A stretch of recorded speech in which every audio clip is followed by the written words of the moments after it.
Yuk jadi bagian dari dakwah kami. Dukung operasional dakwah dan sosial kami, raih pahala amal jariah yang terus mengalir sampai hari kiamat.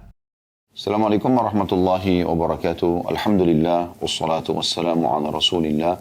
Segala puji dan puja kehadirat Allah subhanahu wa ta'ala, juga salawat dan taslim kepada Nabi besar Muhammad sallallahu alaihi wa ala alihi wa sahbihi wasallam.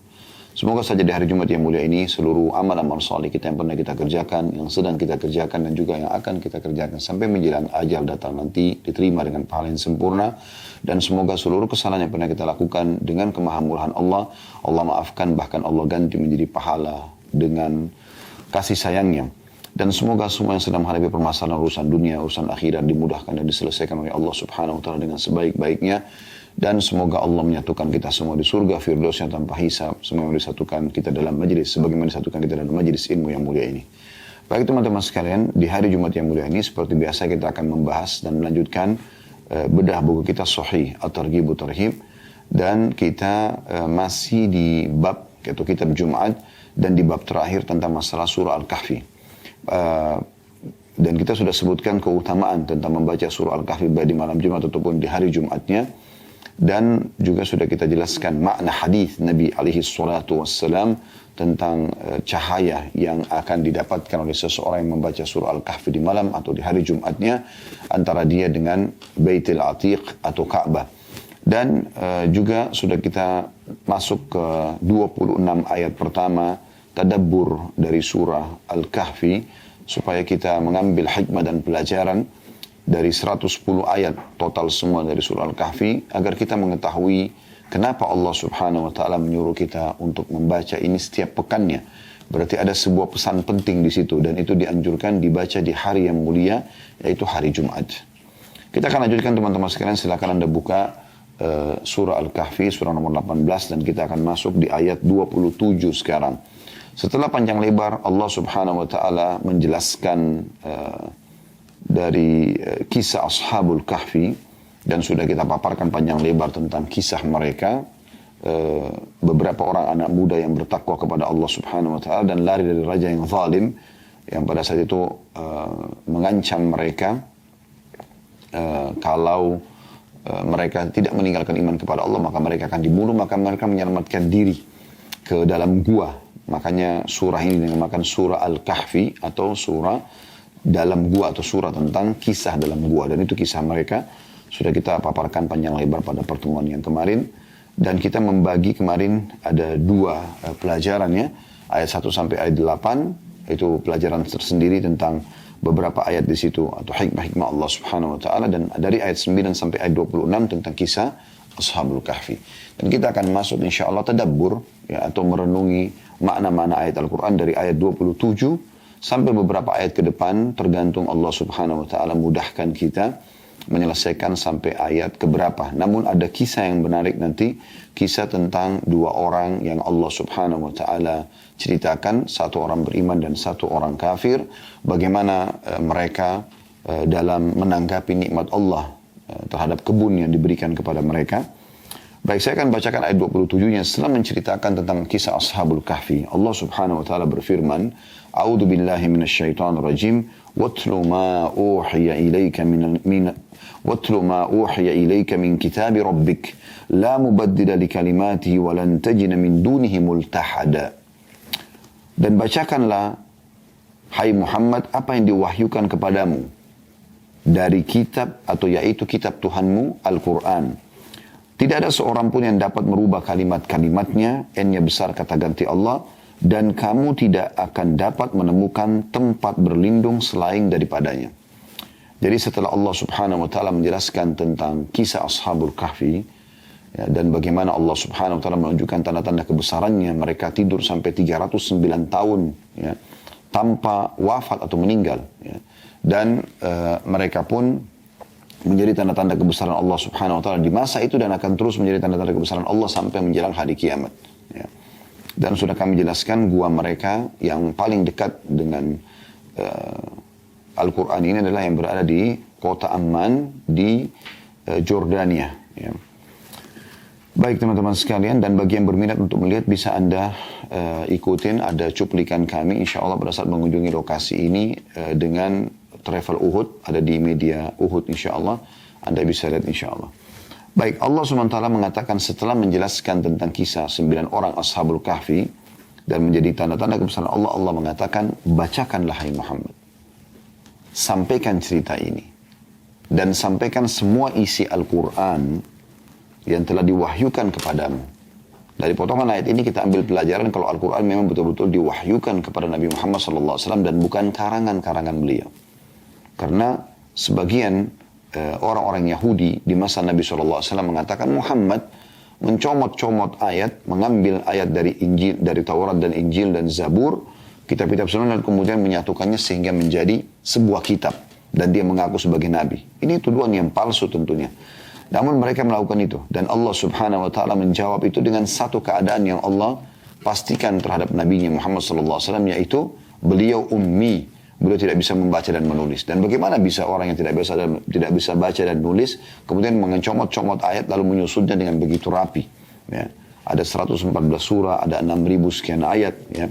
Dan begitu rapinya isinya, dan tidak ada orang subhanallah yang ternisbatkan pada Al-Quran kecuali akan dimuliakan, karena ini adalah kalamullah. Nabi Muhammad SAW termuliakan dengan adanya Al-Quran SAW. Begitu juga kita lihat umat ini ternisbatkan dengan kitab yang terbaik Al-Quran, maka mereka termuliakan. Dan tidak ada satupun dari kaum muslimin yang menerapkan dalam kehidupan mereka, dari seluruh lini kehidupan mereka, apakah sosial, politik, ekonomi, menerapkan Al-Quran kecuali pasti mereka akan termuliakan. Dan kita bisa dalam sejarah bagaimana sejarah Islam pada saat Nabi SAW mendirikan negara pertama di Madinah, negara Islam 10 tahun terakhir dari masa hidup beliau SAW. Beliau di kota kecil Madinah, ya. Sekarang saja Madinah masih kota kecil, apalagi di zaman Nabi SAW. Tidak ada yang melihat kota Madinah itu kecuali orang di sekitarnya saja. Di masa itu dunia di bagian timur dan barat Jazirah Arab, ya, itu mereka sedang ada 2 negara adik kuasa. Ya, di sebelah timurnya itu ada Persia. Dan Persia ini wilayah yang sangat luas. Hampir seluruh Rusia kalau kita bisa bahasakan. Dan sampai hari ini Rusia adalah wilayah terluas ya, yang ada. Seluruh Rusia, kemudian juga masuk dalamnya Irak dan Iran, dan sebagian Afghanistan, ini masuk dalam wilayah Persia di masa itu. Itu negara adik kuasa, mereka punya peradaban, mereka punya militer, mereka punya sistem ekonomi, negara yang besar. Dan juga ada di daerah utara dan baratnya Jazirah Arab, yaitu Romawi. Ya. Wilayah-wilayah Turki, kemudian negeri Syam. Sekarang ada 4 negara tentunya, Libanon, Syria, Palestina dan Jordania. Kemudian Eropa secara umum, dan sebagian besar wilayah Afrika itu masuk di bawah kekuasaan orang-orang Romawi. Dan mereka punya juga sama perekonomian, peradaban, militer dan segala macam. Tapi baginda Nabi SAW, saudaraku seiman, dan ini pelajaran penting harus kita ambil dari sejarah beliau. Pada saat tiba di Madinah dan mulai melihat ada tempat basis umat Islam untuk berkumpul, ya, beliau membentuk pada saat itu negara dengan sistem yang baru. Tidak mempelajari perekonomian dan peradaban serta militer dari 2 negara adik kuasa pada saat itu, tapi beliau membangun di atas asas satu kitab mulia, yaitu Al-Quran. Beliau lalu membentuk ekonomi sesuai dengan dasar Al-Quran. Beliau membentuk sistem tatanan sosial dan ekonomi dengan Al-Quran. Dan ini pelajaran penting. Disayangkan sekali di masa kita sekarang justru umat Islam banyak lari dan meninggalkan Al-Quran. Dan menganggap dengan berpegang dan berpedoman pada Al-Quran berarti itu kampungan dan ketinggalan zaman. Dan ini isu yang banyak dilemparkan oleh orang-orang liberal, di mana mereka menganggap Al-Quran tidak relevan lagi dan seterusnya, padahal Al-Quran adalah sangat relevan. Dan di masa itu Nabi SAW hanya mendirikan negara di atas pondasi ini, kemudian dilanjutkan oleh Khulafaur Rasyidin, dan ada dinasti-dinasti besar dalam Islam. Ada 3 dinasti yang sangat terkenal, yaitu dinasti Umayyah, kemudian setelah itu datang Abbasiyah, dan kemudian ada Utsmaniyah. Terlepas daripada adanya kekurangan-kekurangan, tapi mereka mengangkat Al-Quran sebagai pedoman mereka. Di saat umat Islam meninggalkan Al-Quran dan menjadikan selain Al-Quran sebagai pedoman dalam kepemimpinan mereka, dalam politik mereka, dalam ekonomi mereka, dalam sosial mereka, maka kita akan temukan mereka akan sangat jauh terpuruk, ya, karena mereka tidak kembali kepada kitab Allah yang mulia ini.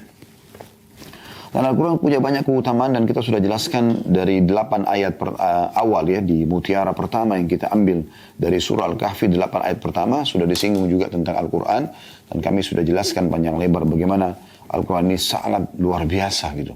Ya, dia adalah sebuah kitab Allah Subhanahu Wa Taala dan isinya adalah kalamullah. Dan kalau ada seandainya kitab yang bisa membuat orang mati berbicara, gunung-gunung hancur, itu adalah Al-Quran. Saking dahsyatnya gitu ya. Terlebih lagi juga Anda sebagai seorang muslim kalau Anda baca, per hurufnya akan diberikan 10 pahala. Sebagaimana sabda Nabi SAW, kalau Anda baca, kalau engkau membaca ya, sebuah ayat dari Al-Quran, maka akan diberikan 1 pahala yang dilipat gandakan menjadi 10 kali lipat. Dan aku tidak mengatakan, kata Nabi SAW, alif, lam, mim 1 huruf, tapi alif 1 huruf, lam 1 huruf, dan mim 1 huruf. Artinya, alif, lam, mim di awal surah Al-Baqarah, berarti Anda mendapatkan 30 pahala. Allah Subhanahu Wa Taala menyuruh baginda Nabi SAW, utusannya yang mulia, untuk membacakan Al-Quran. Disuruh baca dan membacakan kepada umat manusia Al-Quran ini. Lalu Allah SWT mengatakan tidak ada seorang pun yang dapat merubah kalimat-kalimatnya.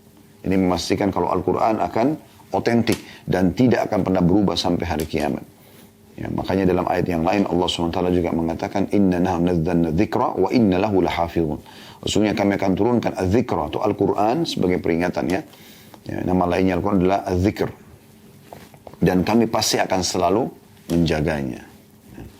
Kemudian Allah SWT mengatakan kepada Nabi-Nya masih di ayat yang sama, dan kamu tidak akan dapat menemukan tempat berlindung selain daripadanya. Allah SWT memastikan inilah kebenaran hai Muhammad, jangan pernah kau bergantung dan minta perlindungan kepada selain Allah Subhanahu Wa Taala. Ini sekaligus juga disampaikan kepada umat beliau sallallahu alaihi wasallam. Lalu kemudian ayat 28-nya Allah masih mengajak bicara Nabi-Nya Muhammad sallallahu alaihi wasallam dan sekaligus sebagai pelajaran kita sebagai umat beliau. Wasbir nafsaka ma'al ladzina yad'una rabbahum bil ghadati wal 'ashyi yuriduna wajha wa la ta'du 'aynaka 'anhum turidu zinatal hayatid dunya wa la tuti' man aghfalna qalbahu 'an dzikrina wattaba'a hawahu wa kana amruhu furuta. Dan bersabarlah kau hai Muhammad. Sabar hidupi, lalu kehidupan dunia sebentar. Bersama-sama dengan orang-orang yang menyeru Tuhanmu di pagi dan senja hari dengan berharap keridhaannya. Maksudnya berdakwah, mengaplikasikan syariat ya, zikir, baca Quran, ibadah-ibadah semuanya. Bersabar dalam masalah itu. Kalau Anda sebagai seorang muslim yang sedang mengikuti acara kami baik live ataupun siaran ulang, saudaraku seiman, Anda sudah coba memahami Islam dan coba mengaplikasikan dalam kehidupan, tinggal konsisten saja. Dalam ayat yang lain Allah mengatakan wa'bud rabbaka hatta ya'tiyakal yakin. Kalau sudah sampai kepadamu Islam itu, isi-isi Al-Quran kamu sudah ketahui walaupun belum semuanya, amalkan dalam hidupmu maka sembahlah Tuhanmu dengan itu sampai kau wafat. Jadi kita tinggal mempertahankannya. Maka disuruh bersabar. Dan sabar ini ulama membagi menjadi 3 bagian. Ada sabar dalam mengerjakan ketaatan kepada Allah Subhanahu Wa Taala seperti sholat, puasa, baca Quran. Ini butuh kesabaran karena harus seseorang mengikuti peraturan-peraturannya, syarat-syaratnya, ya, dan meninggalkan semua aktivitas yang lain demi untuk ibadah kepada Allah Subhanahu Wa Taala. Kemudian yang kedua sabar dari meninggalkan maksiat. Semua orang punya peluang melakukan dosa, tapi di sini bagaimana dia bersabar, mengontrol dirinya agar jangan terjerumus. Semua orang yang kita pasti ya punya peluang untuk berzina, untuk berbohong, untuk menipu, untuk membunuh, untuk memukul, untuk segala macam maksiat. Tetapi di sini butuh kesabaran. Dan tentu beda pahalanya antara orang yang sedang ada ujian, ya, sedang ada ujian dia, sedang digoda oleh syaitan, digoda oleh syaitan manusia dan jin, ya. Dua-duanya menggoda dia dari perempuan-perempuan yang tidak benar, laki-laki yang tidak benar. Mereka menggoda untuk berzina misalnya. Atau dari syaitan-syaitan jin yang membisikkan dia. Maka dia bersabar. Dan pahalanya akan lebih besar di saat godaan itu sedang ada lalu dia meninggalkannya. Dan yang ketiga adalah bersabar terhadap ujian dalam keseharian. Kebanyakan orang menganggap sabar itu hanya di poin ketiga ini. Seakan-akan sabar itu hanya dari masalah cobaan-cobaan harian kayak sakit, gangguan orang. Bukan itu saudaraku. Bukan itu saja maksud saya. Tapi ada 3 hal yang harus kita fahami. Dan Allah Subhanahu Wa Taala menyebutkan dalam ayat Al-Quran, innama yuwaffas sabiruna ajrahum bighairi hisab. Dan sungguhnya orang-orang sabar akan mendapatkan balasan tanpa ada hitungan lagi buat mereka, gitu kan? Dan juga bagaimana para malaikat yang menyambut ahli surga, semoga kita termasuk insya Allah di antaranya ini, ya, para malaikat akan menyambut mereka di pintu-pintu gerbang surga sambil mengatakan, ya, bima sabartum, sesuai dengan kesabaran, atau ini balasan atas kesabaran kalian. Kemudian setelah itu, ya, nah Allah SWT mengatakan, dan janganlah kedua matamu berpaling dari mereka karena mengharapkan perhiasan dunia ini. Maksudnya, jangan sampai kau tinggalkan dakwah dan ibadah, hai Muhammad, dan sampaikan juga kepada pengikut-pengikutmu yang beriman, supaya jangan mereka meninggalkan hanya karena urusan dunia mereka. Jangan tidak sampai sholat Jumat hanya karena pekerjaan.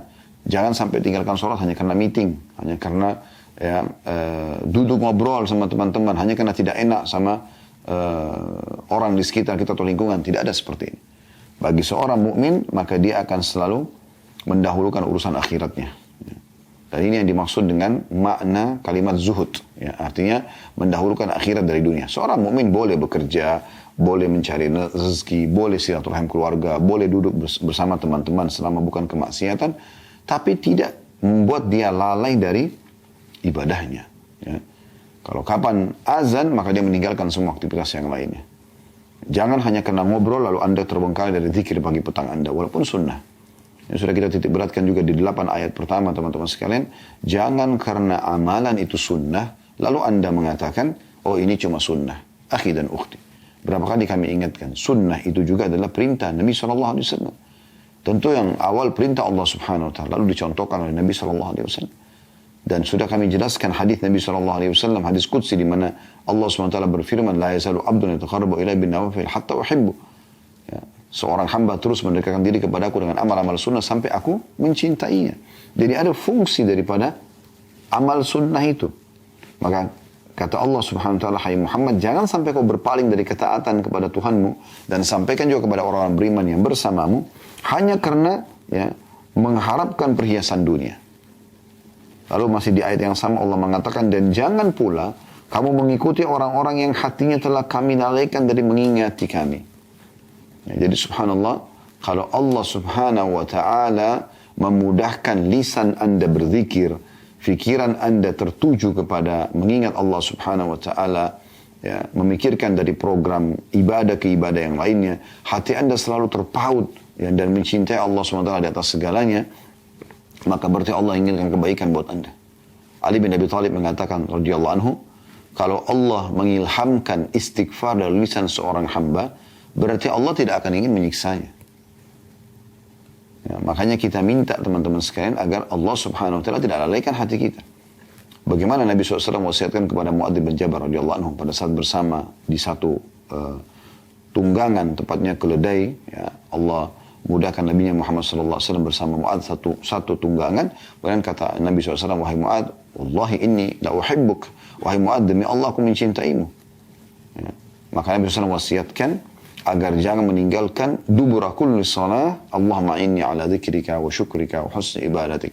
Maka beliau wasiatkan kepada Mu'adz, oleh karena itu jangan kau tinggalkan setiap kali habis sholat, ya, mengucapkan Allahumma a'inni, ya Allah tolonglah aku, ala dzikrika, agar selalu berzikir kepadamu, wa syukrika, bersyukur kepadamu, husni ibadatik, dan juga memperbaiki ibadah, ya, atau melakukan ibadah yang terbaik ya, kepadamu. Jadi kita minta supaya Allah tolong kita, karena kalau Allah tidak ingin, teman-teman sekalian, tidak akan terjadi. Kalau Allah ingin melalaikan hati seorang hamba, maka tidak akan pernah ada keinginan dia untuk ibadah kepada Allah SWT. Ini bahaya, musibah, ya, musibah. Maka ini harus hati-hati.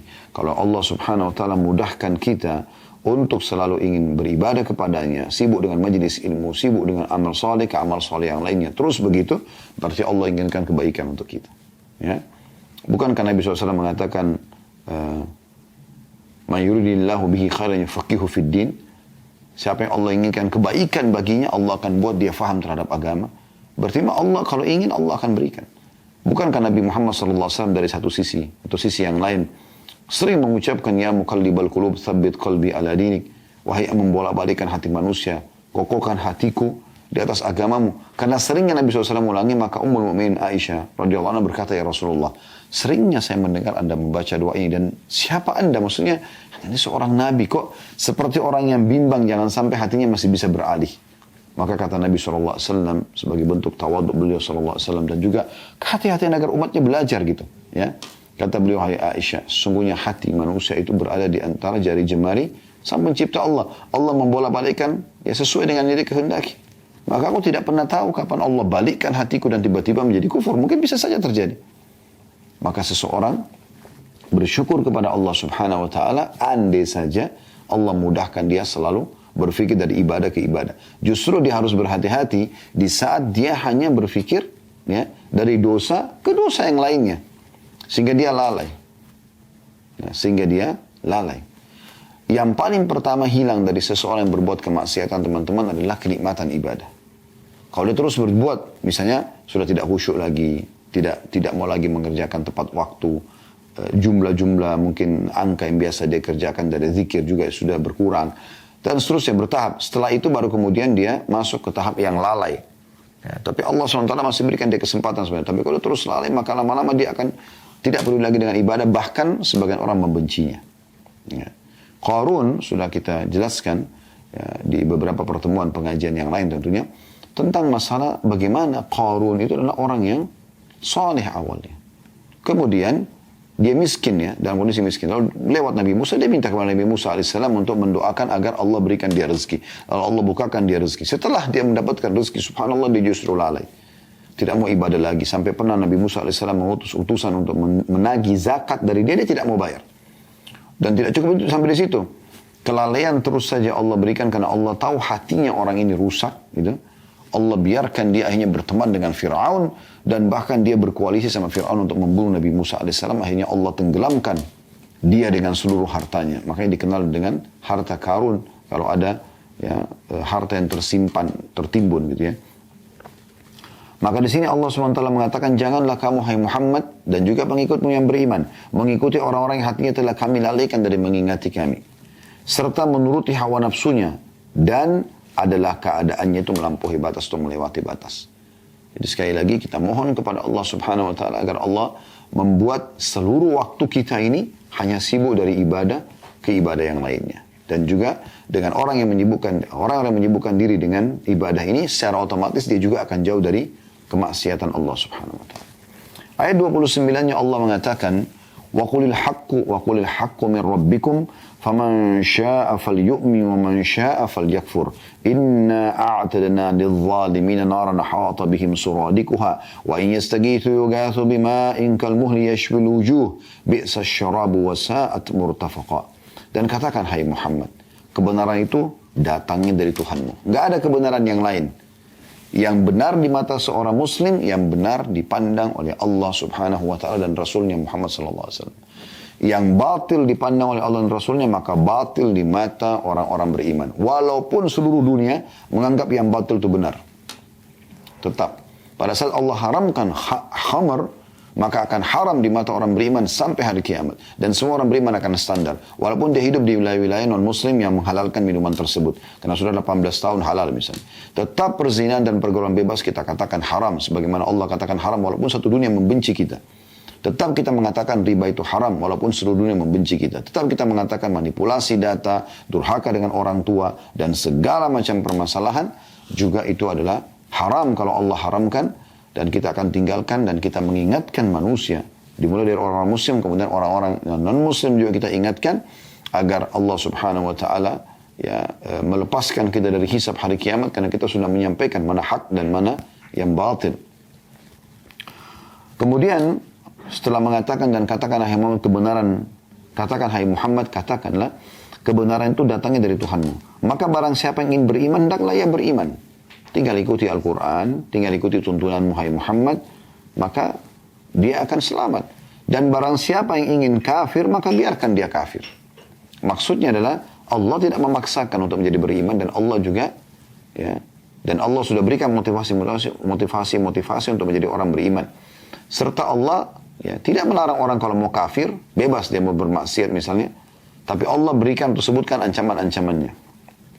Makanya orang kafir teman-teman sekalian nanti masuk ke dalam surga, masuk ke dalam neraka maaf. Orang-orang kafir masuk ke dalam neraka dalam kondisi mereka mengakui keadilan Allah. Karena Allah tidak pernah menyuruh mereka kafir. Bahkan Allah sudah turunkan kitab-kitab dari langit.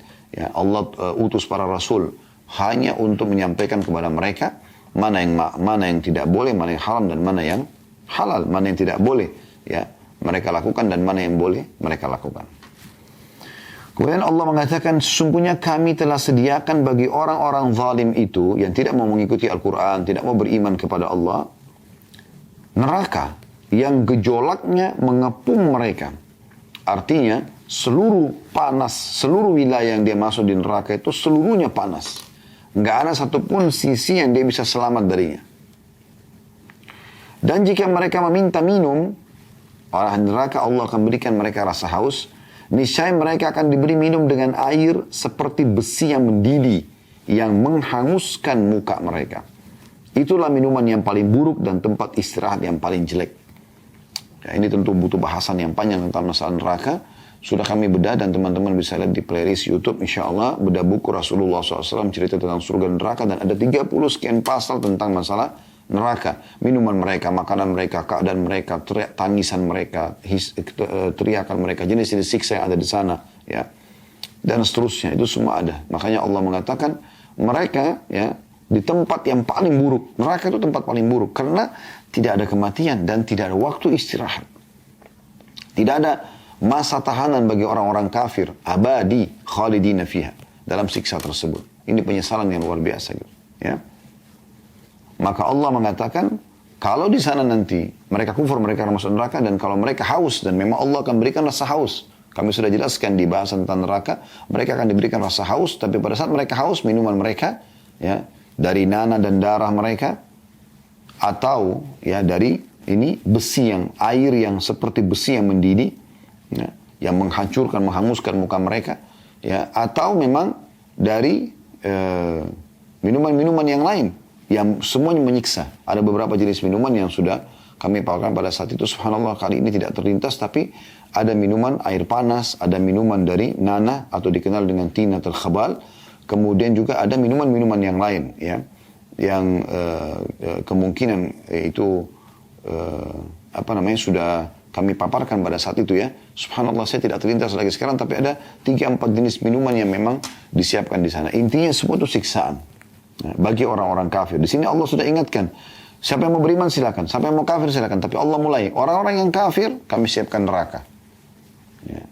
Kemudian di ayat 30-nya Allah jelaskan, kalau orang beriman, innal ladzina amanu wa amilus solihati inna la nudi'u ajra man ahsana amala. Sesungguhnya orang-orang yang beriman dan beramal soleh. Ini dua hal, ya. Beriman kepada Allah dan diikuti setelah itu patuh kepada Allah dengan mengerjakan apa yang diperintahkan. Itu amal soleh. Tentulah kami tidak akan menyia-nyiakan pahala orang-orang yang mengerjakan amalannya dengan yang baik. Maksudnya dia mematuhi apa yang Allah perintahkan. Mengerjakan apa yang Allah perintahkan. Menikmati apa yang Allah halalkan dan meninggalkan apa yang Allah haramkan. Apa yang mereka dapat? Allah sebutkan di ayat 31. Ulaika lahum jannatu adnin tajri min tahtihimul anharu yuhallawna fiha min asawira min dhahab. يحلون فيها من أساور من ذهب ويلبسون ثيابا خضرا من سندس وإستبرق متكئين فيها على الأرائك نعم الثواب وحسنت مرتفقا. Mereka itulah orang-orang yang akan mendapatkan atau bagi mereka surga Aden. Surga Aden salah satu nama surga, ya. Ada Firdaus, ada Aden, ada Jannatun Naim, surga Naim dan seterusnya. Yang sifatnya, umumnya surga-surga itu mengalir sungai-sungai di bawahnya. Ini sudah kita jelaskan di bedah buku Rasulullah SAW cerita tentang surga dan neraka. Ada 30 pasal tentang surga. Hubungan dengan masalah sungai-sungai ini, ada 4 lautan yang besar di surga. Yang Allah sebutkan dalam surah Muhammad, ya. Surah nomor 47 ayat 15. Di sana ada lautan dari susu yang tidak pernah basi. Ya. Ada lautan dari khamr atau minuman dari anggur yang tidak memabukkan, ada lautan dari air tawar yang manis, ya, dan ada lautan dari madu yang tersaring. Nah, dari lautan ini pecah masuk menjadi sungai-sungai di setiap istana ahli surga. Jadi Anda akan mendapatkan semua itu sebagai fasilitas Anda pribadi, ya. bersama dengan pasangan dan anak-anak Anda. Tentu masing-masing juga dari anak-anak akan mendapatkan istana mereka sendiri, tapi Anda dengan pasangan Anda akan bersama dan akan menikmati sungai itu sendiri. Kami jelaskan pada saat itu teman-teman sekalian dan kami ingatkan kembali, kebanyakan Anda bisa tahu hotel-hotel kalau ada view laut, ya, menghadap ke laut atau ke sungai, maka biasanya kamarnya lebih mahal. Kenapa? Karena ada pemandangan itu. Ya. Bagaimana kalau Anda punya istana di surga yang memang semuanya Allah sebutkan sungai-sungai mengalir di bawahnya.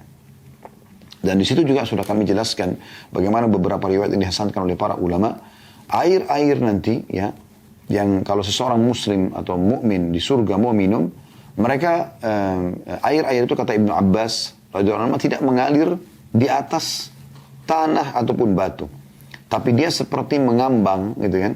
Yang kalau orang beriman ya, mengambil dengan gelas mereka, maka tidak akan tumpah setetes pun. Bagaimana indahnya dan luar biasa gitu. Pada saat mereka minum bukan karena haus. Kalau ahli neraka diminumkan dengan siksa tadi, besi panas, ya, kemudian air yang itu minuman yang tadi saya lupa itu minuman dari besi yang panas, ya. Kemudian ada air yang mendidih tadi disebutkan sini, tapi mirip seperti besi panas karena menghancurkan. Kemudian juga dari tinatul khabar atau nanah-nanah mereka. Maka mereka haus dan mereka disiksa lagi pada saat minum. Kalau ahli surga, minum bukan karena haus. Anda bisa tangkap rasionalnya. Kalau seandainya Anda sedang tidak haus, lalu kemudian Anda ditawarkan, mau minum apa? Apa yang Anda katakan? Minum apa ya? Baik, saya mau minum. Anda bisa punya pilihan, mau minum panas, mau minum dingin. Itu menandakan Anda tidak haus. Maka Anda ingin menikmatinya, gitu kan. Kalau orang haus, dia akan minta, saya minta yang dingin misalnya, yang manis. Dikhususkan, di surga tidak ada rasa haus. Mereka akan merasakan kenikmatan abadi. Minuman-minuman yang luar biasa dari sungai-sungai ini. Kemudian Allah katakan, dan surga itu, dalam surga itu, mereka dihiasi dengan gelang emas, dan mereka memakai pakaian hijau dari sutra yang halus dan sutra yang tebal. Kita semua tahu tentu di dunia ini pakaian atau kain yang paling mahal adalah sutra yang asli, ya, yang asli. Ya, kami pernah mengunjungi sendiri di Turki salah satu tempat pembuatan karpet dan mereka buat dari sutra. Mereka tunjukkan kepada kami bagaimana mengelolanya, ya, dan segala macam dan berapa harganya, ya, sangat mahal gitu. Di surga pakaian Anda semuanya sutra. Bagi laki-laki dunia tidak boleh pakai sutra. Sebagaimana Nabi SAW mengatakan masalah itu. Ya. Beliau pernah mengangkat emas di tangan kanan dan sutra di tangan kiri. Ya. Kemudian beliau mengatakan, kedua benda ini haram bagi laki-laki umatku. Tapi di surga nanti sudah pakai. Gitu kan. Mereka akan pakai itu. Bahkan di sini dikatakan ada sutra halus, ada sutra yang tebal. Di surga udaranya tidak dingin, tidak panas. Waktu ditanya kepada Ibnu Abbas, beliau mengatakan, tidakkah engkau melihat cahaya matahari di awal terbit? Maka seperti itulah keadaan surga. Tidak panas dan tidak dingin. Maka mereka bebas menggunakan pakaian-pakaian ini. Dan sudah kami paparkan juga panjang lebar sebuah bab khusus dalam kitab itu tentang masalah pakaian-pakaian ahli surga. Ada buah seperti delima di depan istana seseorang di antara kita insya Allah di surga nanti. Dan kalau dia niat ingin memakai baju, dia baru niat saja, maka buah itu akan mendekat dan terbuka. Dalamnya terdapat 70 gaun yang berbeda warna. Semuanya dari sutra halus dan sutra tebal ini. Kemudian kalau mereka niat mau pakai misalnya urutan nomor 3. Mereka baru niat sudah langsung terpakai di badannya. Tidak lagi melalui proses-proses yang seperti Anda bayangkan di dunia. Anda harus copotin dulu, pakai dulu. Dengan susahnya diatur segala macam. Tidak. Tapi Anda tinggal niatkan. Dan kemudian setelah Anda pakai satu, tertutup. Lalu kemudian kalau Anda niat mau pakai lagi, terbuka lagi kemudian. Sudah berubah warna dan bentuk dari 70 gaun yang awal. Dan ini kuasa Allah subhanahu wa ta'ala. Jadi sangat luas rahmat Allah subhanahu wa ta'ala di surga itu. Makanya Imam Ahmad rahimahullah itu ditanya, kapan kita istirahat? Kan banyak yang haram, banyak harus dikerjakan dari kewajiban-kewajiban dalam Islam. Kata Imam Ahmad, bila kaki kita sudah menginjakkan di surga, di saat itu kita akan istirahat. Satu-satunya ibadah yang masih bertahan adalah zikrullah. Tentu iman kepada Allah sudah tidak dibahas lagi, karena itu yang menyebabkan kita masuk dalam surga. Tapi ibadah-ibadah di dunia ini, ya, dari sholat, dari puasa, dari jihad, dari sedekah, udah nggak ada lagi di surga. Yang ada cuma tentang atau tersisa adalah zikrullahi ta'ala.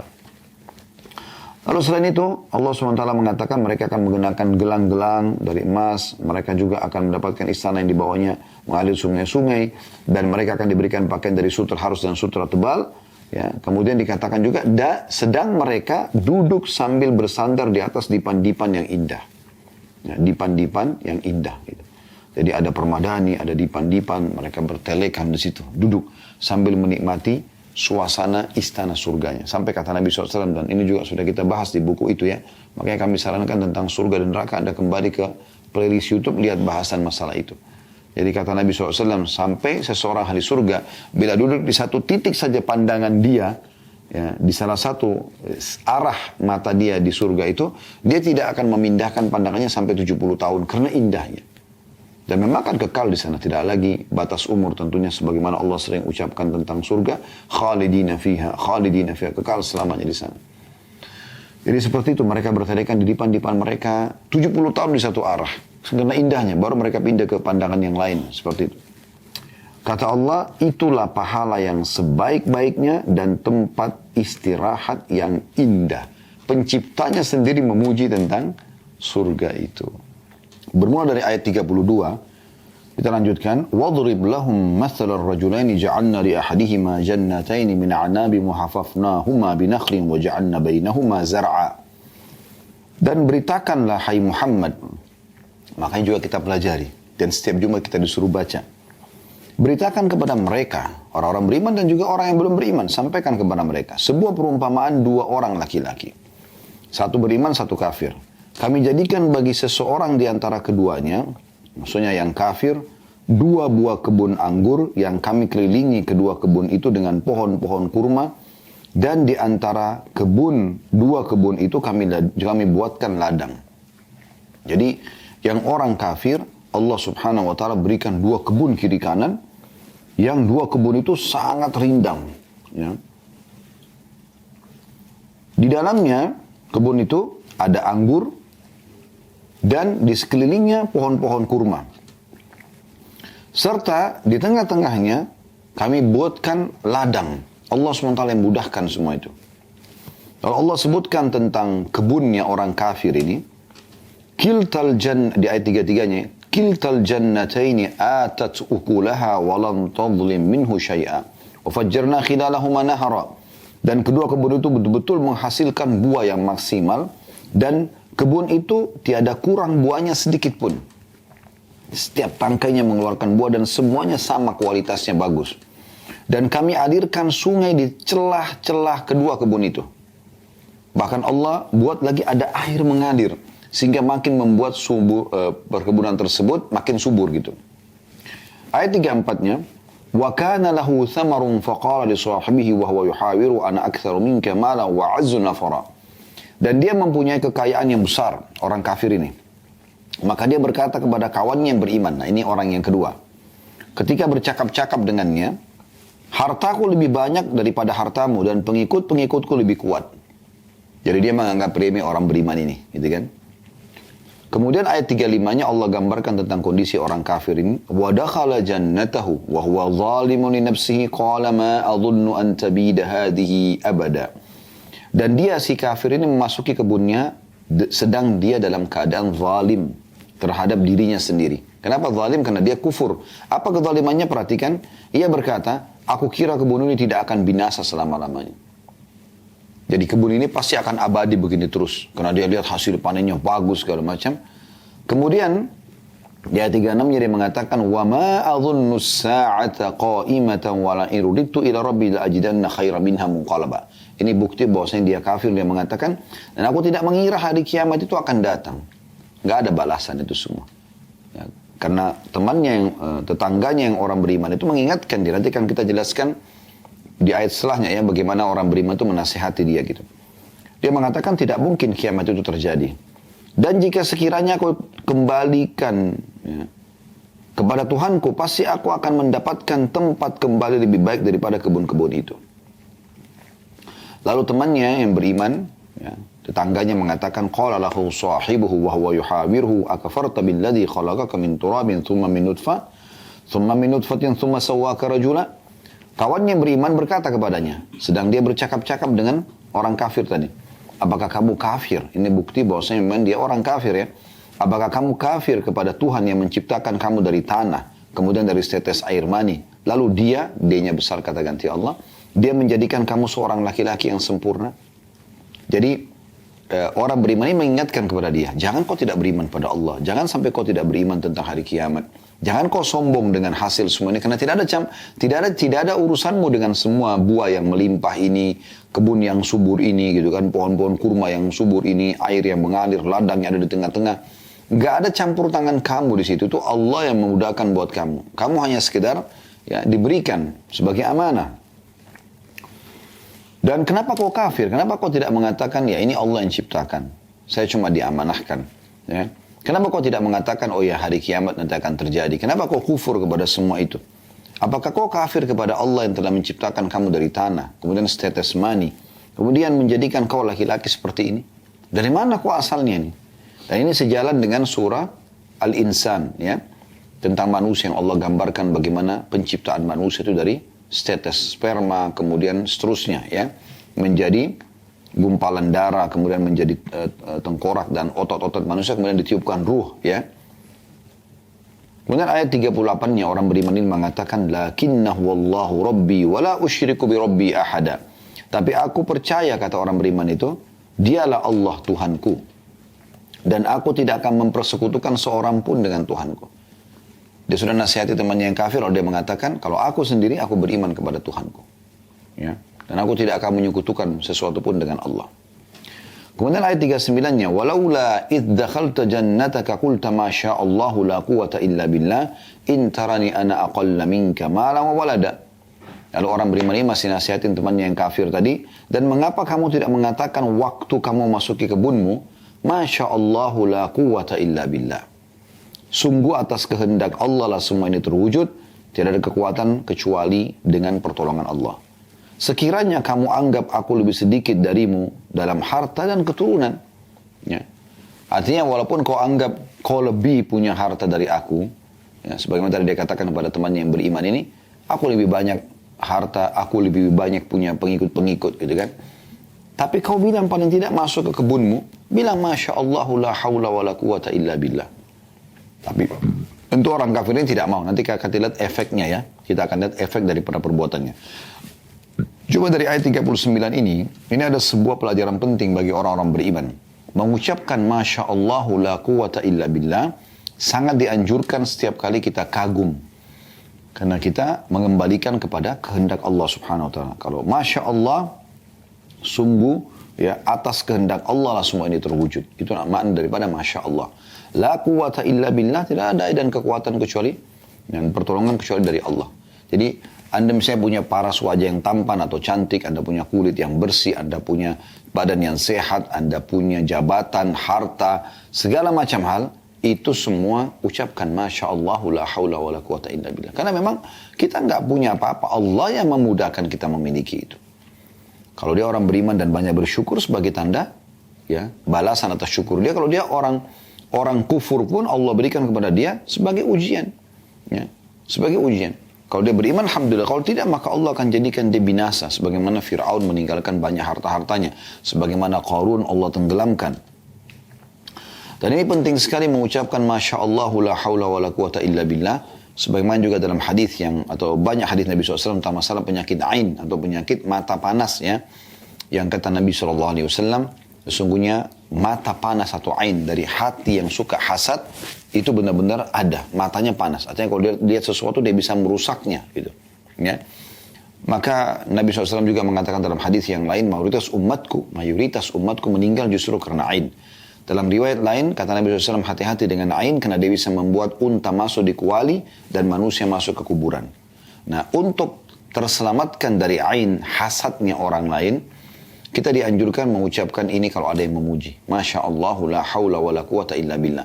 Anda lihat mobil bagus, Masya Allah la hawla wa la quwata illa billah. Baik mobil Anda atau mobil orang lain. Anda lihat apapun, pakaian yang bagus, penampilan yang bagus, apa saja, semua Masya Allah. Ini semua atas kehendak Allah subhanahu wa ta'ala. Ya. Jadi jangan Anda pungkiri itu, jangan Anda malah hasad, iri dengan orang. Seakan-akan Anda protes Tuhan Anda, kenapa dia lebih tampan, kenapa lebih cantik, kenapa lebih kaya, kenapa lebih tinggi, kenapa lebih putih, kenapa lebih ini, lebih itu.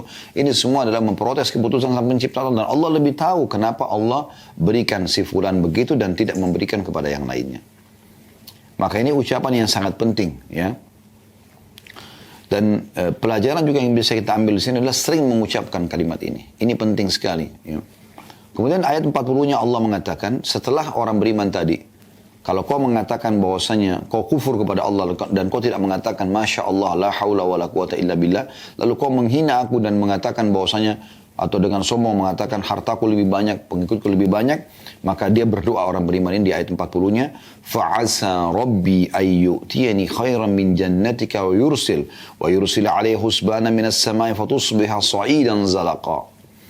Maka mudah-mudahan Tuhanku akan memberikan kepadaku kebun yang lebih baik daripada kebunmu ini. Kalau kau anggap remeh aku, kau tidak beriman kepada Tuhanku, maka semoga Allah buktikan dengan imanku ini, aku akan mendapatkan kebun lebih baik daripada kebunmu. Dan ini optimisme seorang mukmin. Ya. Kalau Allah bisa mampu memberikan apapun kepada dia. Lalu dia mengatakan, dan mudah-mudahan dia Allah mengirimkan petir. Ya. Dari langit kepada kebunmu ini hingga kebunmu ini menjadi tanah yang licin dengan kesombonganmu ini. Ya, tentu ini ada penjelasan tentang setelah didakwahi orang kafir ini tidak mau dengar. Dia tetap aja dengan kesombongannya gitu kan. Maka orang beriman ini mendoakan agar Allah datangkan petir ya untuk menunjukkan bahwasanya dia salah si orang kafir ini. Kemudian ayat 41-nya dia mengatakan au yusbiha ma'uha ghauran falan tastati'a lahu talaba. Atau airnya menjadi surut ke dalam tanah, maka sekali-kali kamu tidak dapat menemukannya lagi. Karena kan tadi ada sungai-sungai yang mengalir dalam kebun itu, kemudian ada ladang, dan itu mudah-mudahan tidak ada lagi airnya semua, sehingga ini mati semuanya.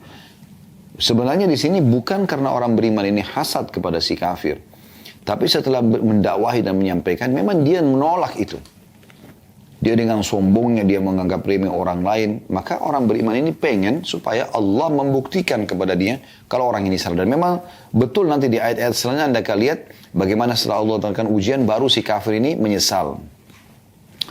Di ayat 42-nya wa uhita bi thamarihi fa asbah yukallibu kaffahi ala ma anfaqa fiha wa hiya khawiyatun ala urusha wa yaqulu ya laitani lam usyrik bi rabbi ahada. Dan harta kekayaannya akhirnya binasa si orang kafir ini. Jadi dua orang beriman tadi diterima, datang petir, kemudian Allah menghancurkan semua pohon-pohon kurmanya sama pohon-pohon anggurnya, kemudian seluruh airnya juga jadi kering. Ya. Jadi hancur semuanya. Dan harta kekayaannya dibinasakan, lalu ia membolak-balikkan kedua tangannya atau tanda menyesal ya terhadap apa yang telah ia belanjakan, yang sudah dia infakkan, dia keluarkan untuk kebun tersebut. Sedang pohon anggur itu roboh bersama parah-parahnya. Dan dia berkata, aduh kiranya dulu aku tidak mempersekutukan seorang pun dengan Tuhanku. Di depan mata dia, ya, diperlihatkan oleh Allah subhanahu wa ta'ala, petir itu datang, lalu terbakarlah pohon-pohon itu, roboh semuanya, dan kemudian air itu pun tidak mengalir lagi. Depan mata dia seketika di hari yang sama, ya, Allah subhanahu wa ta'ala perlihatkan semuanya hancur. Makanya di dalam ayat ini dijelaskan. Ya, pada saat roboh itu dia melihat. Dan pada saat itulah dia langsung mengucapkan. Depan mata dia saksikan kejadian tersebut. Dia mengatakan, andai saja dulu aku tidak mempersekutukan Tuhanku. Ya, ini menandakan memang dia berbuat kesyirikan. Ya, dia berbuat kesyirikan. Ya. Kemudian ayat 43-nya, walam takun lahu fi'atun yansurunahu min dunillahi wa ma kana muntasira. Dan tidak ada bagi dia segolongan pun yang akan menolongnya selain Allah. Siapapun yang dia minta tolong, tidak akan pernah bisa ada yang mengembalikan lagi pohon kurmanya, pohon anggurnya, ladangnya dan sungai-sungainya. Tidak akan pernah ada yang bisa. Ya. Siapapun yang dia minta tolong tidak akan bisa. Allah subhanahu wa ta'ala biasa membiarkan orang-orang kafir ini sampai pada puncak kenikmatan, kemudian Allah hilangkan, akhirnya dia betul-betul sudah tidak tahu harus berbuat apa untuk menunjukkan tentang kesalahan dia. Ya, seperti itulah Fir'aun. Pada saat dia tetap kufur kepada Allah SWT, bertahun-tahun didakwahi Nabi Musa AS, dia tidak mau dengar, maka Allah pun subhanahu wa ta'ala membuat dia tenggelam. Ya, dan pada saat itu dia tidak bisa buat apa-apa. Dia mau apakan coba pada saat dia akan tenggelam. Prajurit juga semua tenggelam. Tidak ada yang bisa tolong dia. Akhirnya sampai meninggal tenggelam. Dan Allah abadikan jasadnya. Ya. Lalu teman-teman sekalian kita ambil pelajaran juga dari sini. Jangan sampai kita menunggu azab Allah datang baru kemudian kita mau berhenti. Di saat ada peringatan-peringatan kecil Anda sudah harus sadar ya, dan segera meninggalkan kesalahan-kesalahan agar Anda tidak kena hukuman yang lebih berat tentunya. Kemudian ayat 44-nya Allah mengatakan hunalikal walayatu lillahil haqq huwa khairun thawaban wa khairun uqba. Di sanalah pertolongan itu hanya dari Allah yang hak. Yang bisa mengembalikan itu hanya Allah saja. Dia adalah sebaik-baik pemberi pahala dan sebaik-baik pemberi balasan. Ya.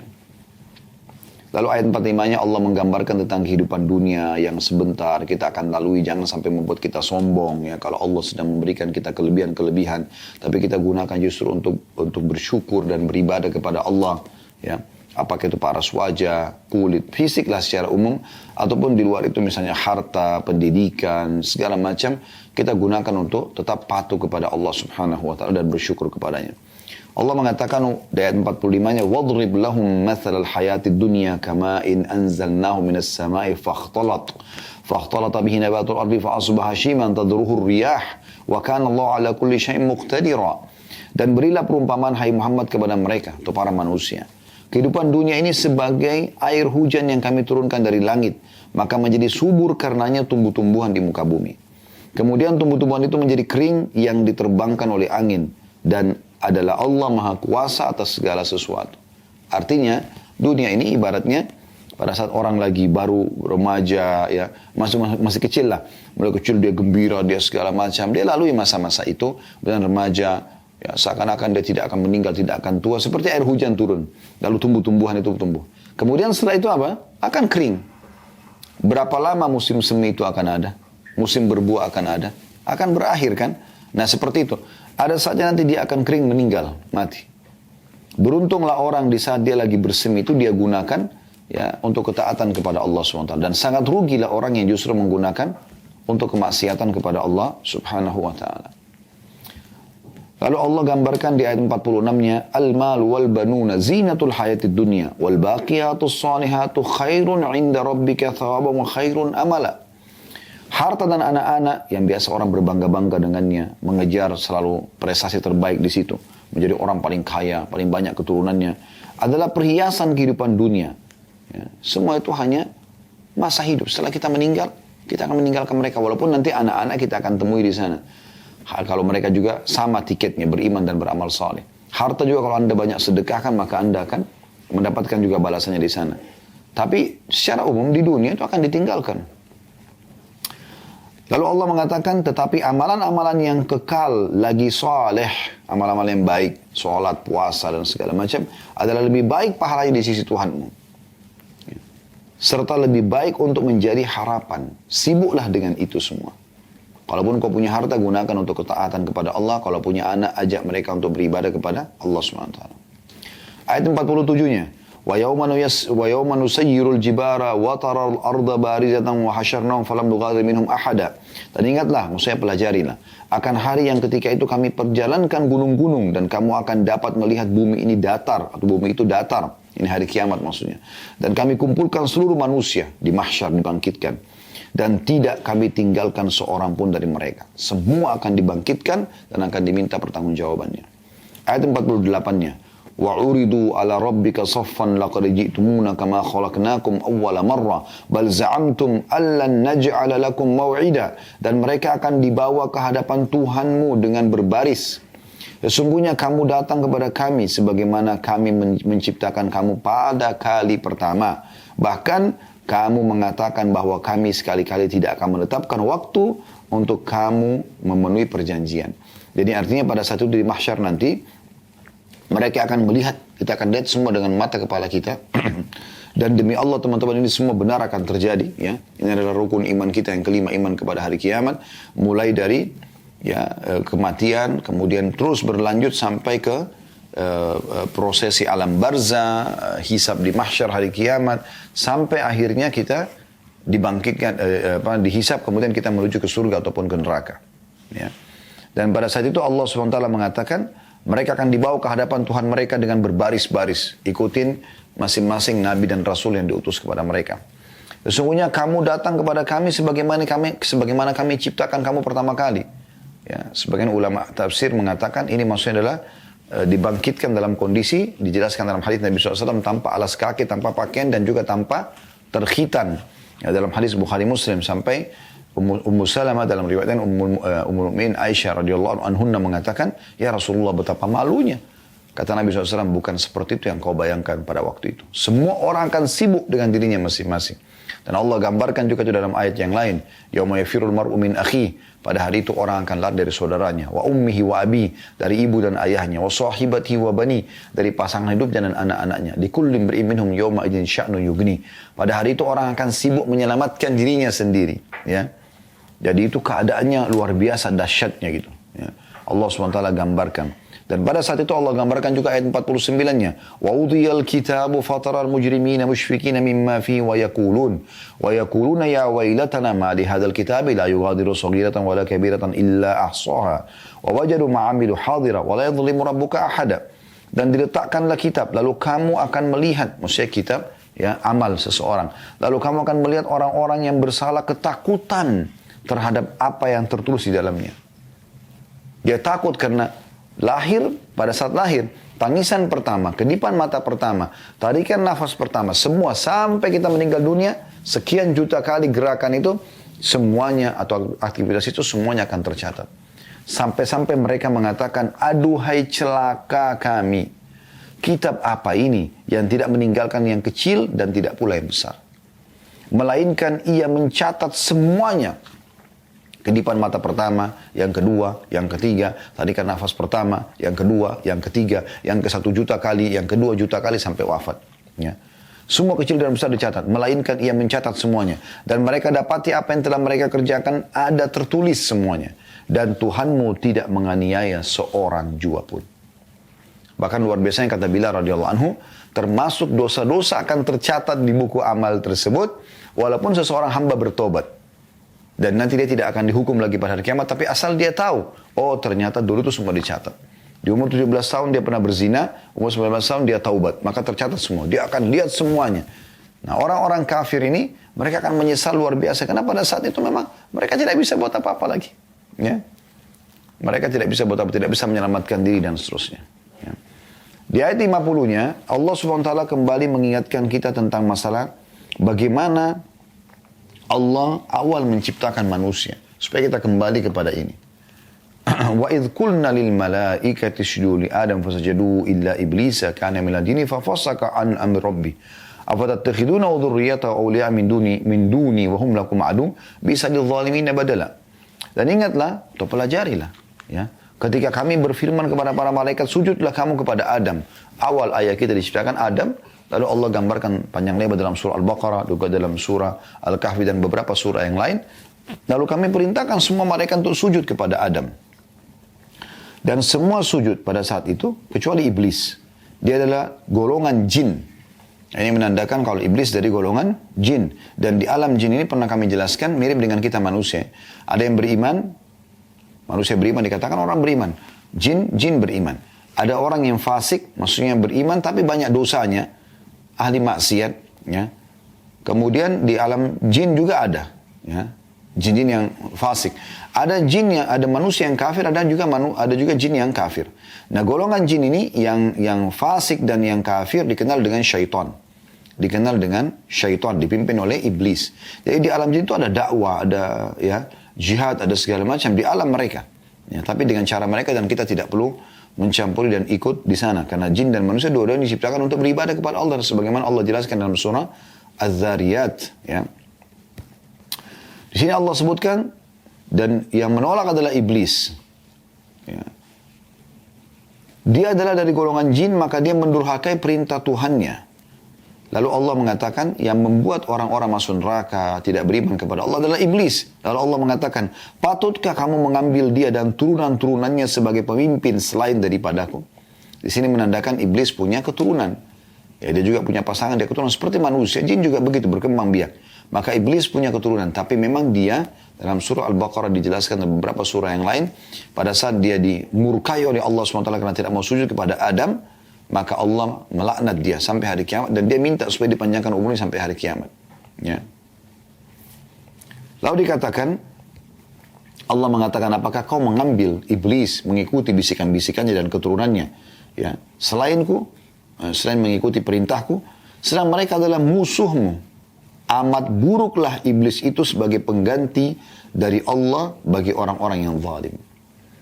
Saya pernah jelaskan dan teman-teman tentukan dari sekarang ada dua jalan di muka bumi, ada jalan yang benar, ada jalan yang salah. Tidak ada jalan yang ketiga. Tentukan dari sekarang.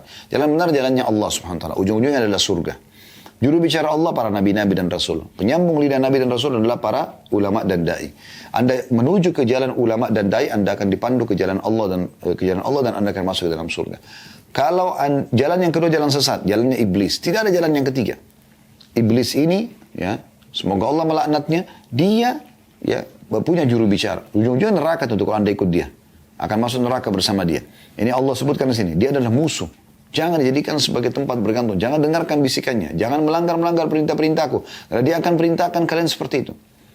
Lalu iblis itu, juru bicaranya adalah para dukun, peramal, penyamun, penyihir. Yang biasa orang bilang orang pintar lah. Dan segala macam istilahnya. Dan para ahli maksiat. Anda menuju ke jalur mereka, pasti ke iblis dan pasti ke neraka.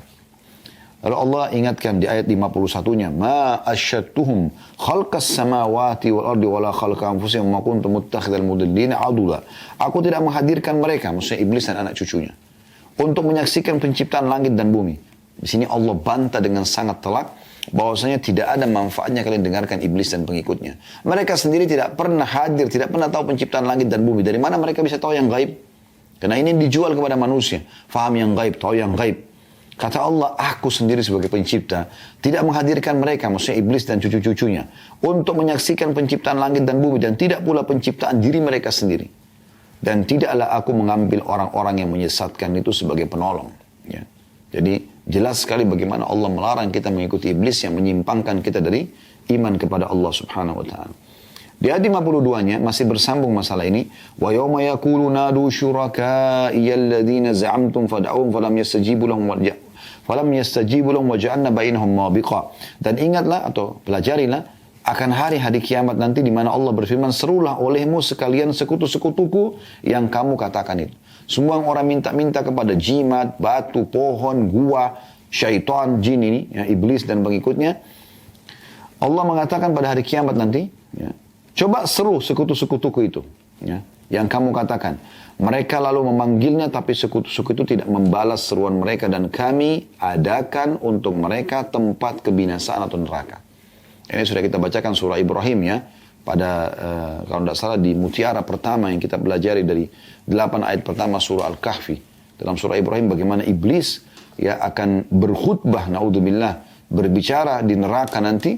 Sesungguhnya Allah telah menjanjikan kalian yang benar dan aku juga menjanjikan, tapi Allah benar tapi aku menipu kalian. Maka jangan kalian salahkan diriku, salahkan diri kalian sendiri, karena aku cuma bisikan, kalian ikuti saya. Saya tidak bisa menolong diriku, saya juga tidak bisa menolong kalian. Kalian pun tidak bisa menolong saya. Saya tidak bisa menolong kalian, kalian pun tidak bisa menolong saya. Kemudian pada saat itu Allah gambarkan di ayat 53-nya, wara'al mujrimuna an-nara fadhannu annahum waqi'uha wa lam yajidu anha masrifa. Dan pada hari itulah orang-orang yang berdosa mengikuti iblis dan pengikutnya, untuk kafir, untuk munafik, musyrik, ataupun terus dalam kemaksiatan dosa-dosa besar, ya. Orang-orang berdosa itu akan melihat neraka di saat itu. Maka mereka meyakini bahwa mereka akan jatuh ke dalamnya dan mereka tidak menemukan tempat berpaling darinya. Tidak akan pernah bisa sama sekali mereka selamat dari itu. Ya, kita akan baca sampai ayat 59 insyaAllah. Ya. Ayat 54-nya, وَلَقَدْ صَرَّفْنَا فِي هَذَا الْقُرْآنِ لِلنَّاسِ مِنْ كُلِّ مَثَلٍ وَكَانَ الْإِنسَانُ أَكْثَرَ شَيْءٍ جَدَلًا. Sungguh sayang, kata Allah, kami telah mengulang-ulangi bagi manusia dalam Al-Quran ini bermacam-macam perumpamaan, kisah-kisah, peringatan-peringatan, janji-janji, bermacam-macam perumpamaan, dan manusia adalah makhluk yang paling banyak membantah. Kok bisa? Kenapa? Kenapa tidak begini? Kenapa tidak begitu? Dan seterusnya. Ya, kecuali orang-orang beriman tentunya. Ayat 55-nya, وَمَا مَنَعَ النَّاسَ يُؤْمِنُوا إِذْ جَاءَهُمُ الْهُدَىٰ وَيَسْتَغْفِرُوا رَبَّهُمْ إِلَّا أَن تَأْتِيَهُمْ سُنَّةُ الْأَوَّلِينَ أَوْ يَأْتِيَهُمُ الْعَذَابُ قُبُلًا. Dan tidak ada sesuatu pun yang menghalangi manusia dari beriman ketika petunjuk telah datang kepada mereka. Maksudnya, kalau ada orang-orang yang sudah sampai padanya peringatan Al-Quran, hadits Nabi SAW, ya, ceramah-ceramah para ulama yang menyampaikan dan para da'i, tapi mereka tidak mau beriman kecuali petunjuk, ya, dan tidak ada sesuatu pun yang menghalangi manusia dari beriman ketika petunjuk telah datang kepada mereka, Dan mereka tidak memohon ampun kepada Tuhan mereka kecuali datanglah hukum Allah, ya. Dalam kurung hukum Allah yang telah berlaku, ya, terhadap umat-umat dahulu, atau datangnya azab atas mereka dengan nyata. Jadi kalau mereka sudah sampai padanya informasi ini tapi mereka tidak mau beriman tentang amal soleh, perintah-perintah Allah, larangan-larangan Allah, dan akhirnya masuk ke dalam surga kalau beriman dan patuh, masuk neraka kalau kufur, mereka tidak mau beriman, maka mereka hanya datang kepada mereka apa yang telah datang kepada umat-umat yang kafir sebelumnya. Ada Fir'aun dan pengikutnya, ya, di masa Nabi Musa AS, Allah tenggelamkan. Dan bagaimana Allah gambarkan justru Nabi Musa dengan para pengikutnya yang beriman selamat. Bagaimana di masa Nabi Muhammad SAW, Abu Jahal, Abu Lahab, semua binasa. Kisahnya masyhur, ya. Kemudian bagaimana Nabi SAW bersama sahabatnya Abu Bakar, Umar yang beriman semuanya ini, ridwanullah alaihim, mereka selamat. Tidak akan berubah peraturan Allah itu. Yang patuh dan beriman akan selamat, ya, di dunia dan juga di akhirat. Dan orang yang kufur akan binasa di dunia dan juga di akhirat. Ayat 5-6-nya, وَمَا نُرْسُلُ الْمُرْسَلِينَ إِلَّا مُبَشِّرِينَ وَمُنذِرِينَ وَيُجَادِلُ الَّذِينَ كَفَرُوا بِالْبَاطِلِ لِيُدْحِضُوا بِهِ الْحَقَّ وَاتَّخَذُوا آيَاتِي وَمَا أُنذِرُوا هُزُوًا. Dan tidaklah kami mengutus rasul-rasul, ini fungsi mereka, termasuk Nabi Muhammad SAW, kecuali hanya sebagai pembawa berita gembira bagi orang beriman, akan dapat kebahagiaan dunia, kebahagiaan juga di akhirat. Dan juga sebagai pemberi peringatan bagi orang-orang yang kafir dan melakukan pelanggaran-pelanggaran, agar mereka kembali. Tetapi orang-orang kafir membantah dengan yang batil, agar dengan demikian mereka dapat melenyapkan yang hak. Dan mereka menolak. Mereka tidak mau buka pikiran mereka, hati mereka, tapi mereka menolak. Dan mereka menganggap ayat-ayat kami dan peringatan-peringatan terhadap mereka sebagai olok-olokan. Mereka anggap mereka diolok atau mereka mengolok-olok balik tentang agama Islam ini. Tentang ayat-ayat Allah subhanahu wa ta'ala. Ayat 57-nya.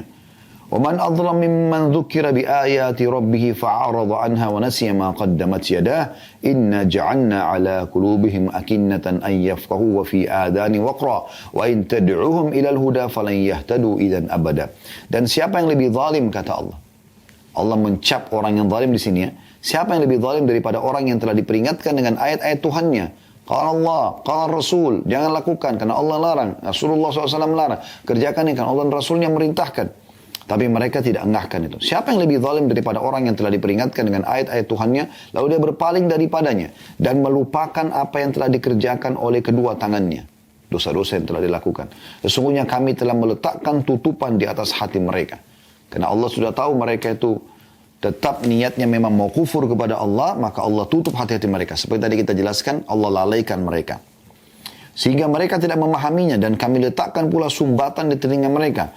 Dan kendati pun kamu menyeru mereka kepada petunjuk, niscaya mereka tidak akan mendapatkan petunjuk selama-lamanya. Ini terjadi bagi orang yang tetap bersikuku dengan kekufurannya, dan dia menentang orang-orang yang beriman. Ya. Tapi kalau Allah menemukan dalam hati seorang hamba masih ada setitik cahaya keimanan, dia mau mendengarkan, mau merenungi, walaupun dia belum mengikutinya langsung, ya. Berapa kali ada orang yang datang ke kantor kami mau syahadat, tapi dia tunda dulu, dia minta waktu dulu, kami berikan kesempatan, tapi akhirnya pekan depan atau setelahnya mereka datang kembali dan beriman kepada Allah SWT. Karena Allah tahu dalam hati orang ini ada kebaikan, ada niat baik. Tapi orang-orang subhanallah yang memang dasarnya kufur, bahkan itu nampak dari sikap mereka, membenci orang-orang beriman, memerangi orang-orang beriman, mencari-cari kesalahannya, maka Allah akan tutup hati mereka. Bahkan kuping mereka pun disumbat oleh Allah SWT sehingga tidak sampai kepada mereka peringatan-peringatan tersebut. Dua ayat yang terakhir yang kita bahas pada kesempatan ini, ayat 58 dan 59. Ayat 58-nya, وَرَبُّكَ الْغَفُورُ ذُو الرَّحْمَةِ لَا يُؤَاخِذُهُمْ بِمَا كَسَبُوا لَعَجَّلَ لَهُمُ الْعَذَابِ بَلْ لَهُمْ مَوْعِدٌ لَنْ يَجِدُوا مِنْ دُونِهِ مَوْئِلًا. Dan Tuhanmu yang maha pengampun lagi mempunyai rahmat. Jadi kalau ada orang yang mau bertobat, yang tadi disebutkan orang-orang kafir, maka Allah masih pengampun. Dan Allah bisa memberikan rahmatnya, memberikan rezeki kalau mereka masih mau bertobat. Jika dia mengadab mereka karena perbuatan mereka, tentu dia akan menyegerakan azab bagi mereka. Tapi bagi mereka ada waktu tertentu untuk mendapat azab yang mereka sekali-kali tidak akan menemukan tempat berlindung darinya. Kalau ada yang bertanya, kenapa orang kafir tidak langsung Allah binasakan? Kenapa orang maksiat, ya, mencuri misalnya tidak langsung Allah binasakan saja? Matikan pada saat itu. Itu jawabannya adalah karena rahmat Allah luas. Allah masih berikan kesempatan mereka untuk berbuat baik, bertaubat. Ya, Allah masih berikan kepada dia sinyal-sinyal hidayah. Nanti kalau betul-betul mereka sudah bersikukuh, bersikeras, baru kemudian Allah datangkan azabnya. Ya, karena kalau setiap orang melakukan satu kesalahan saja, kemudian Allah hukum, maka tidak akan ada tersisa lagi manusia di muka bumi ini, manusia dan jin, mungkin semua akan Allah binasakan. Tapi Allah masih kasih kesempatan. Dan bagi orang beriman ini kesempatan untuk mendakwai mereka dan panen pahala. Karena kalau semua orang sudah baik, dari mana kita mau panen pahala dari orang lain? Ayat terakhir yang kita bahas kesempatan ini adalah ayat 59. وَتِلْكَ الْقُرَى أَهْلَكْنَاهُمْ لَمَّا ظَلَمُوا وَجَعَلْنَا لِمَهْلِكِهِمْ مَوْعِدًا. Dan penduduk negeri yang telah kami binasakan ketika mereka berbuat zalim, ya, dan telah kami tetapkan waktu tertentu bagi kebinasaan mereka. Maksudnya adalah, kalau sudah saatnya kami binasakan, kami akan binasakan. Dan terlalu banyak contoh negeri-negeri yang sudah kami binasakan, ya, yang bisa jadikan sebagai pelajaran. Kita tahu ada Namrud, kaumnya Nabi Ibrahim AS, dan masih sekarang ada peninggalan-peninggalannya di Irak, ya. Dulu dikenal dengan Babilonia. Anda kalau ketik peninggalan Namrud, di YouTube ada, di foto-foto di Instagram ada banyak. Kemudian juga ada Fir'aun di zaman Nabi Musa AS, gitu kan. Ada peninggalan kaum Thamud, kaumnya Nabi Saleh di Madain Saleh, sekitar 4 jam dari kota Madinah. Masih ada sampai sekarang, dan itu bisa dikunjungin, ya, situs-situsnya. Maksudnya dibuka untuk dikunjungin, bukan kami menganjurkannya. Kemudian juga ada kaumnya Nabi Lut di Laut Mati, ya, yang melakukan homoseksual. Gitu. Ada kaumnya Nabi Shu'aib, ya, yang Allah SWT juga binasakan. Dan sekian banyak pelajaran yang Allah Subhanahu Wa Taala suruh kita untuk melihat dalam firman-Nya, "Qul siru fil ardi fanzuru kaifa kana akibatul mujrimin." Kata Allah SWT, berjalanlah di muka bumi dan lihatlah bagaimana akibat orang-orang yang telah berbuat kejahatan ini. Allahu a'lam. Jadi ini yang kita bisa pelajari pada kesempatan ini, dan insya Allah kedepannya kita akan lanjutkan kisah Nabi Musa dan Nabi Khidir dari ayat 60 insya Allah di Jumat akan datang.